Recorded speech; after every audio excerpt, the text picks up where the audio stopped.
Vamos agora à segunda parte de nossa exposição das teorias correspondenciais da verdade. A quinta teoria é a versão russelliana da teoria correspondencial. É uma versão pouco considerada, primeiro porque Edmund Husserl não se situa dentro da tradição analítica, depois porque a sua obra é complexa e obscura.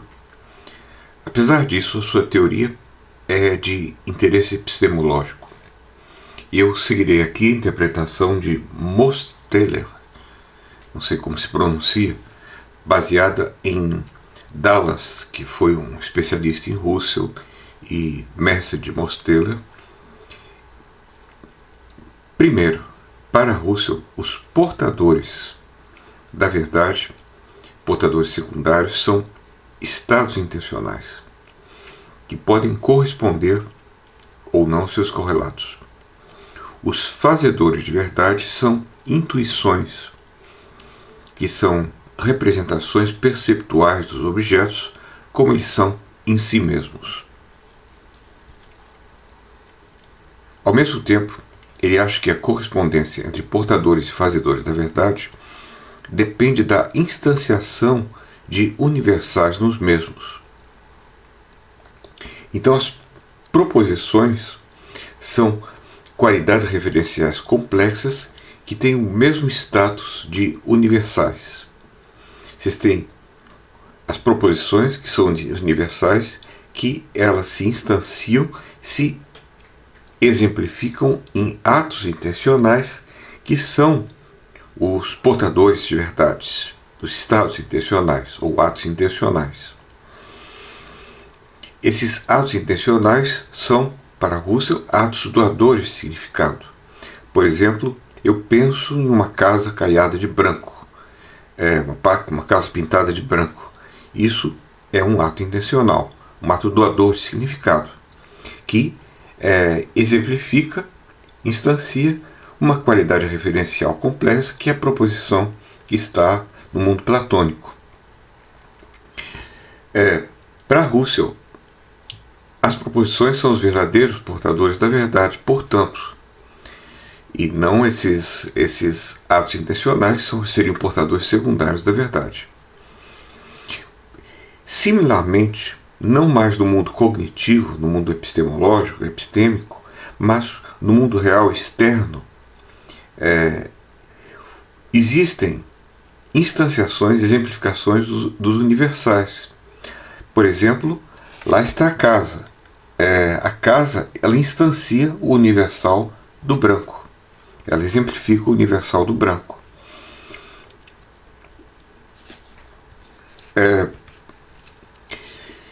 Então, existem dois domínios nos quais universais ou coisas do gênero são instanciadas. Significados, que se instanciam em intenções de doação de significado, mentais, e universais, que se instanciam nas coisas, nos objetos externos, materiais, etc.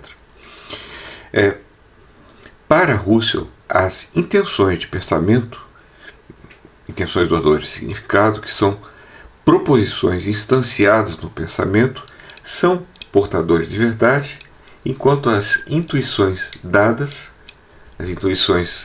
quando nós experienciamos, digamos, estamos diante da casa pintada de branco, elas são os fazedores de verdade. Ora, nós experienciamos através de atos de preenchimento intencional, uma coincidência ou identidade em que o objeto da experiência é visto tal como ele é pensado, como devendo ser. Repetindo, nós temos um ato de doação de significado, em que você considera a casa branca, e você tem um ato de preenchimento do significado, ou ato de preenchimento intencional. Os dois são atos intencionais, e você vê que os dois colabam, os dois se identificam, os dois coincidem. E quando ocorre essa identidade, nós podemos falar da verdade. Identidade em que o objeto da experiência é visto tal como ele é pensado.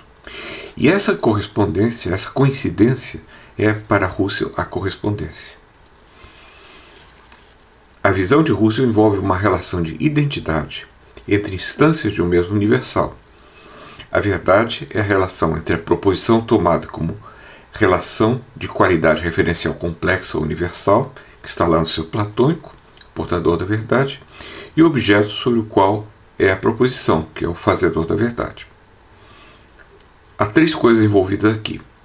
A proposição, que é um complexo universal, um objeto que instancia o universal da proposição, por exemplo, o branco, e um pensamento particular de alguém sobre o objeto, do qual nós temos a intenção de doação de significado e a intenção de preenchimento do significado. Agora, a verdade é a correspondência entre 1 e 2, entrando 3 somente como a experiência da verdade.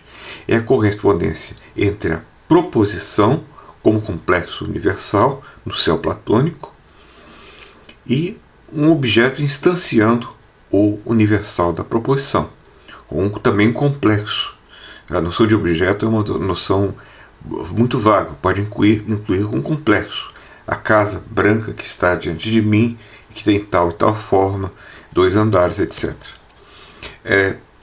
Para ele, a verdade é intrínseca e não relativa. Ela é independente do que se passa e imutável.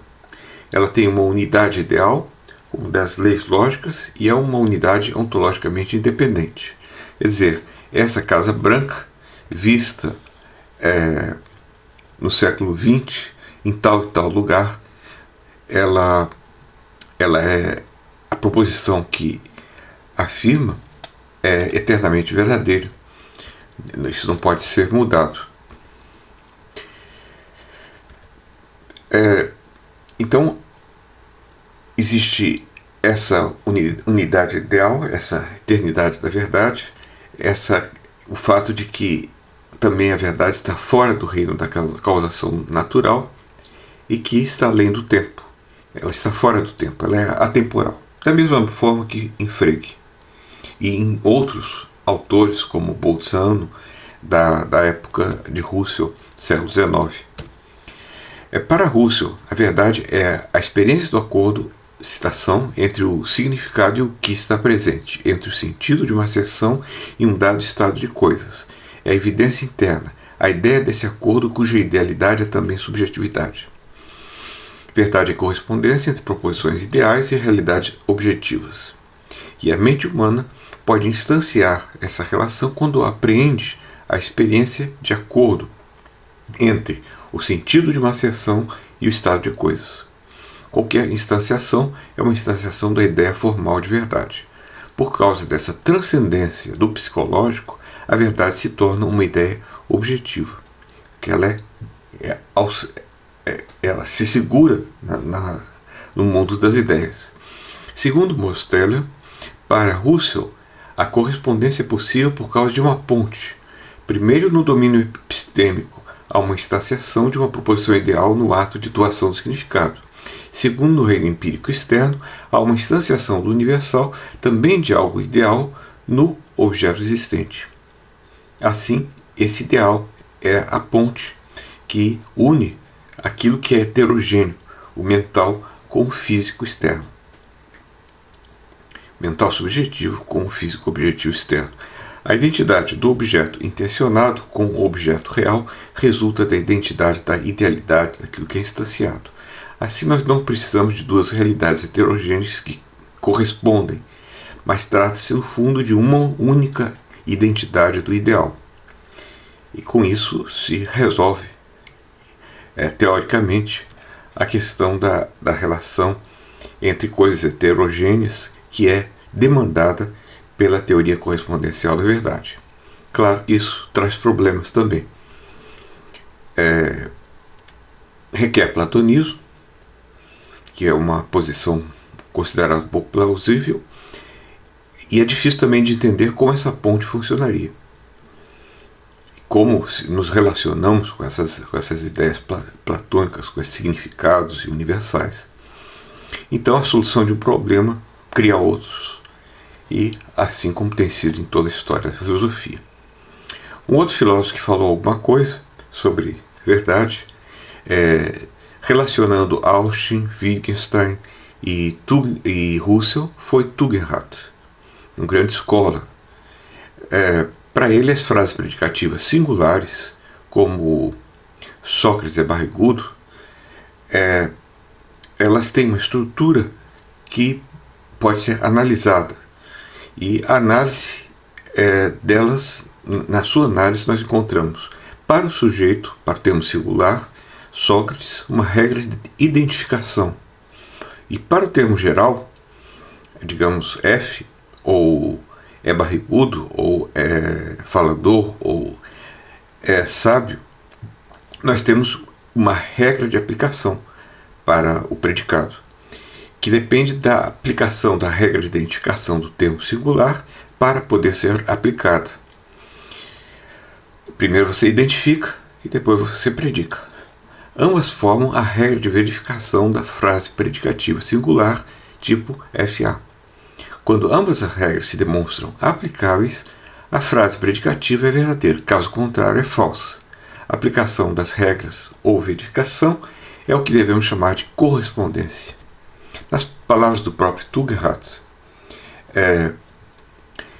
eis como ele diz: FA é verdadeiro se e somente se, sendo seguida a regra de identificação de A, F é, de acordo com a sua regra de aplicação, aplicável ao que se obteve seguindo a regra de identificação. Ok. E ele sustenta que isso aí é uma instância de uma teoria correspondencial da verdade. É um caso de dois, que é a seguinte frase, que é, citando Tugendhat outra vez, em vermelho: uma frase enunciativa P é verdadeira se e somente se, sendo seguido o procedimento exigido pelas regras que constituem o seu significado, se é levado ao resultado que se adequa, que é idêntico ao resultado antecipado na seção. Ele diz que isso aí é uma teoria correspondencial. Alguns intérpretes questionam isso, mas está no livro Propedêutica Lógica Semântica, bem traduzido para o português pela editora Vozes. Finalmente, há uma versão de Formerton. Mosteller também expõe a teoria atual de Formerton em seu Realism and the Correspondence Theory of Truth, que possui bases fenomenológicas. Para Formerton, a correspondência é uma relação fundamental e não analisável da proposição com a realidade. Por exemplo, minha crença de que eu tenho dor e minha dor formam uma relação não analisável, são uma coisa imediata. No entanto, devemos notar que esse é um exemplo muito peculiar. Não são os exemplos usuais. A formalização de Formerton é T é verdadeira se e somente se existe algum X tal que T se corresponde a X. Ok. Ele alia isso a um entendimento fenomenológico da relação. Quando P é propriedade de pensar sobre P e P asterisco é a mesma coisa que uma crença intencional, se crê verdadeiramente que P, se e somente se, P asterisco e existe um X tal que P corresponde a X.